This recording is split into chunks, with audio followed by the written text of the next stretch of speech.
Hi everyone, welcome to the beginning of our graduate week, and to kickstart off our week we've got the great Dr Melrose Stewart here, who is going to give us some much needed advice, whether you are at the beginning of your career, you are still studying, or you are much further along and you just want some well needed advice.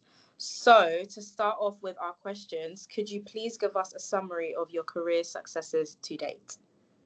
Oh, hello, everyone. It's such a pleasure to talk to you. And I just hope that somewhere you'll find some nuggets for yourself in the conversation we're going to have.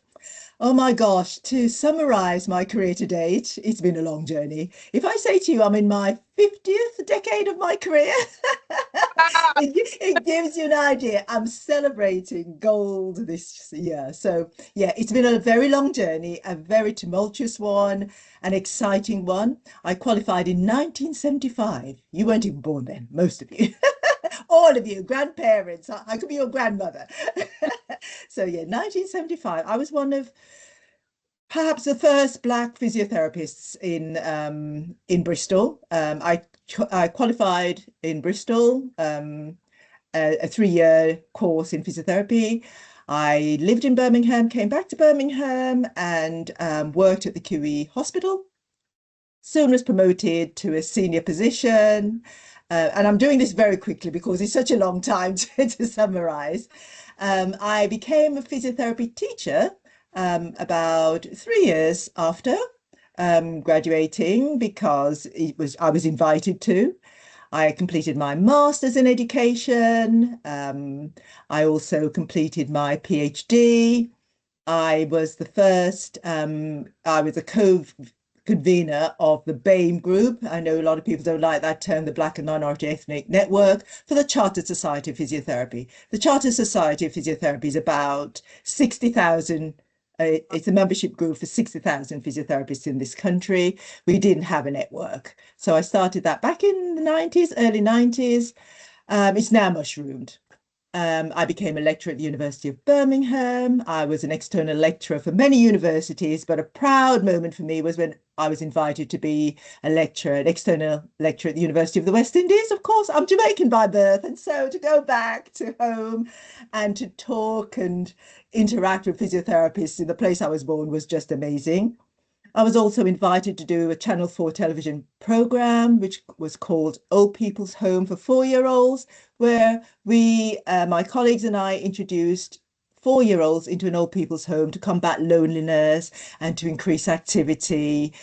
And that was just so successful. It was Grammy nominated. I couldn't believe that I'd be in a position where I'd be Grammy nominated. I don't think my parents would ever have thought that this 11-year-old who left Jamaica would be in that position. I've given TEDx talks. I received a Distinguished Service Award from the Chartered Society of Physiotherapy. I received an MBE for Services to Physiotherapy in 2020. And now I'm an honorary lecturer at the University of Birmingham, and I also work in the courts. But I can talk a little bit more about that if we have time. So, yeah, a lot to talk about. Honestly, at this point, I don't think there's an industry you have not ventured into, from medicine or the medical background to academia to entertainment even. So what would you say, out of everything that you've done, what makes a fulfilling career? Where did you feel most fulfilled? Um, I think using the skills that I have in physiotherapy to improve lives. I think that has to be the most fulfilling part of my journey, to make a difference, a positive change in people's life at whatever level that is. It was a level where I was rehabilitating, working with rehabilitating patients, and there was a level where I was working with getting justice, discrimination in the BAME group, and seeking out people with like minds to work with. So yes, lots more is fulfilling, but I think that probably is part of the most fulfilling part of what I do, fighting discrimination and making positive change in people's lives. Yeah, and you've done that from literally every possible angle, which I think is fantastic. And so throughout your tenure, what would you say is the best piece of career advice you've been given? And what would you say to those that are starting out or are just about finding their feet? What would you say to them if they're unsure? Oh, great question. You know, What was the best piece of career advice I ever had? I didn't have get any career advice. That Mm, was it. I just didn't, I wasn't given any career advice. I had to work it out for myself. And perhaps that was not a bad thing because I was motivated to look for avenues and to try different things. But what I would say, and I would say this at all levels, it doesn't matter where you are on the journey, where you are in your career, you have to work hard. There is no escaping. If you're going to develop skills, you're going to have to work hard. Now, having said that, working hard can be enjoyable because what I would say, choose the things you enjoy doing and you get satisfaction out of doing because then it doesn't seem like a chore.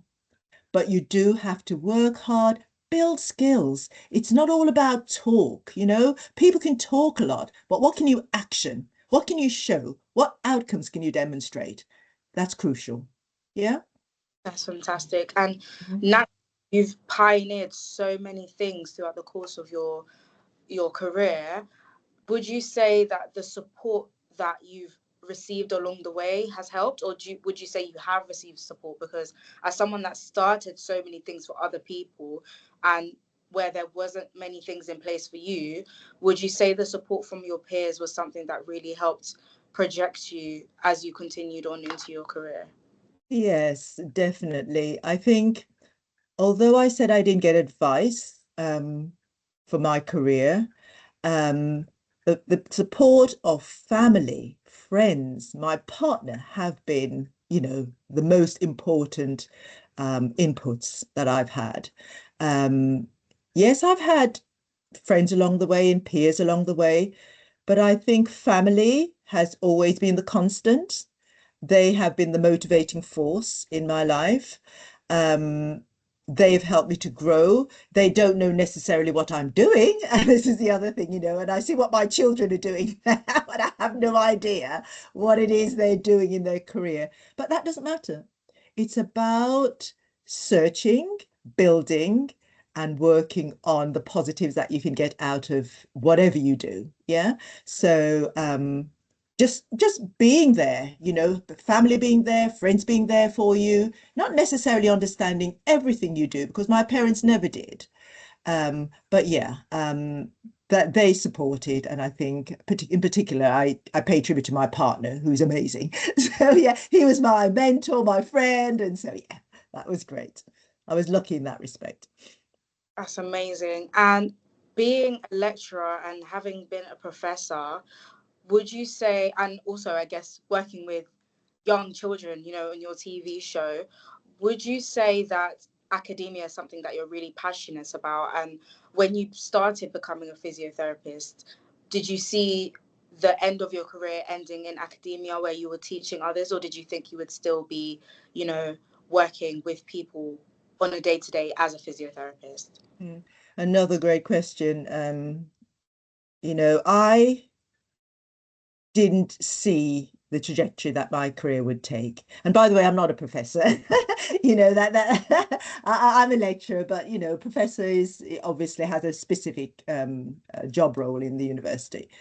Um, did not see where my career was going to take me.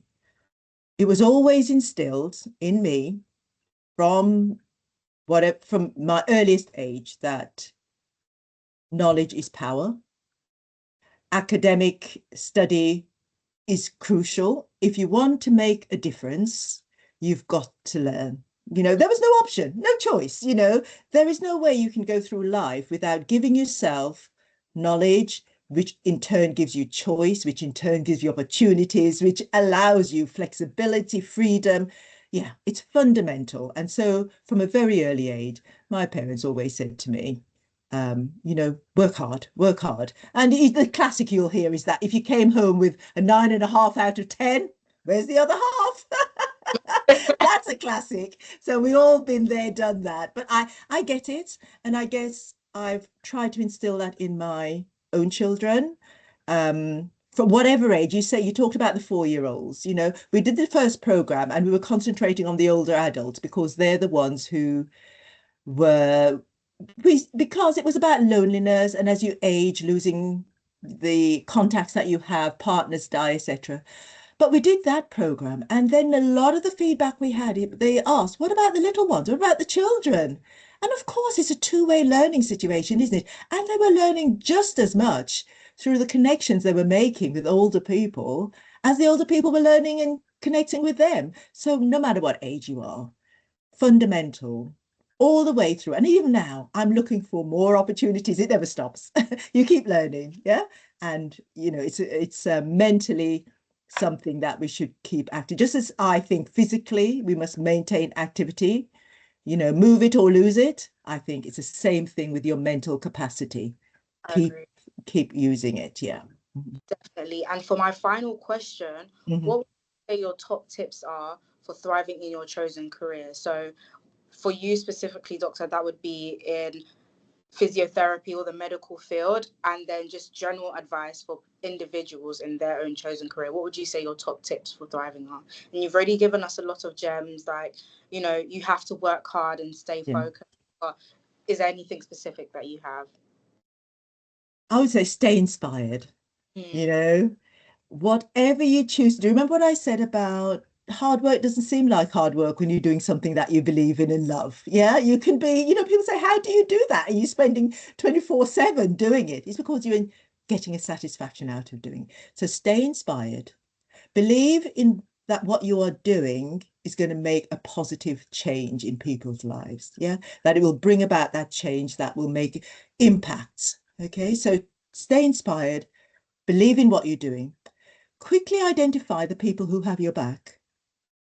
I don't think I realized how important that was through my career because they're the ones who are lifting you up. They're nurturing you, they're giving you ideas, and they're saying, where next? Where next? You know, they're the stimulus in your life. And I think it's so important that you recognize that early on. You can discard the people, I say discard, put aside the people who are trying to keep you down, work with the people who are buoying you up, and recognize it's only part of a journey.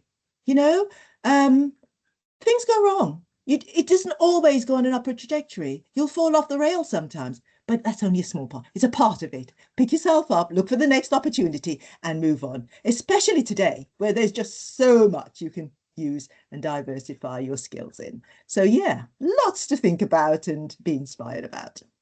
Definitely. And I personally got a lot of gems out of that. Yeah, Especially, you know, staying inspired and making sure that what you're working in on a day-to-day basis is something that you have a genuine passion for and you yeah, want to, because then it, like you said, it doesn't make the hard work seem like such hard work. exactly. So yeah, And can I ask you a question? of Yeah, course. Kesiah, because I think the world is a challenging place. You're probably at the start of many of the challenges you're going to face. What would you say for you at this moment in time is your greatest challenge in terms of building your career?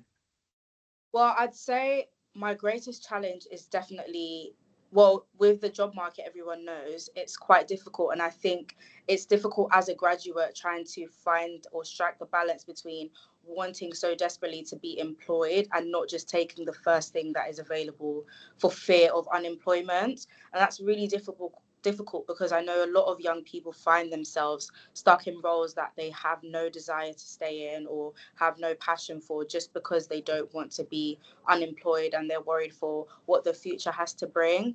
I also think one of the huge challenges is, I guess, just being apathetic and just apathy. You know, it's so easy to get caught up in yourself and then just get stuck and not want to do anything or go out of your way to progress. So in a world that's constantly changing, finding that balance of, this is something I want to do, this is what I'm going to have to do in order to get there, when it's not easy and you might not necessarily yield the results straight away, you need to be willing to, you know, sacrifice. It's difficult, especially, you know, economically. You know, things are expensive and you're getting to the point where you're like, okay, let me just do this where I know I've got an income, versus let me sacrifice making X amount of money for a while so I can create something that I'm passionate about and build that towards the career that I really, really want. And sometimes even myself, where I am as an internship is temporary, and I think I struggle between, okay, finding just the next thing that will provide some sort of income for me versus what can I create that isn't necessarily going to pay me, that shows that I'm passionate about this thing and shows that I'm dedicated for the next X amount of time to, you know, creating something for myself. So I'd say that's definitely difficult, especially for the younger generation, and I can speak for everyone. And you know, wanting not necessarily quick money, but just having that security versus being able to take the leap, knowing that something will come of it eventually and not necessarily straight away. And my last question is, because I felt it was such a hole in my development, have you got go-to people where you can consult and talk and converse about your careers? I think I'm really, really lucky in the sense that I absolutely do. And I don't just have family, but I also have professionals. And, you know, naturally, the Cowrie Scholarship Foundation has created a plethora of people that I can go to in a variety of fields from a professional standpoint, but also just the alumni network support group that's been created of those that are currently studying, those that have graduated. So I've got my peers to talk to, Yeah, and yeah. the people that have that are a part of the foundation. They come from such a diverse amount of backgrounds. You've got medics, you've got lawyers, you've got engineers, you've got writers and actors, and then from a professional standpoint as well, the trustee board, Richard, and everyone that works with the foundation. I know, and they've drilled into us that we have a space to come and ask for help and to talk. And I know myself and other people have actually put that into practice where we found things difficult at university, and knowing that we could come to one of the ambassadors or the trustees and the patrons and actually get tangible help has been really, really great. And also where I'm currently working as well, I think I've been really grateful coming straight out of university and into a job, and not just a job that, you know, like I was saying, is something that puts money in my pockets, but something that helps me progress in my career. And I'm fortunate enough to work with a team that actually wants to see me thrive, which means that in them as well, I've also got a great support system. So at times where I've felt unsure or uneasy, you know, being in the corporate space for the first time, it's been nice knowing that there's people that have got my back and that have supported me throughout the journey. So Oh, absolutely. because that's warmed my heart. That is just so wonderful. That, I can't top that. So I think, I just think that is the trajectory which I was hoping that I would be hearing. And, we know not everybody's as fortunate, but let's Exactly. hope we can build on that. Amazing. Well done. And thank you Excellent. for taking the time to speak to me today. I'm sure that everyone will find this as helpful as I have. Yeah, I hope so. And thank you very much for your insight and input. Not a Thank problem. you.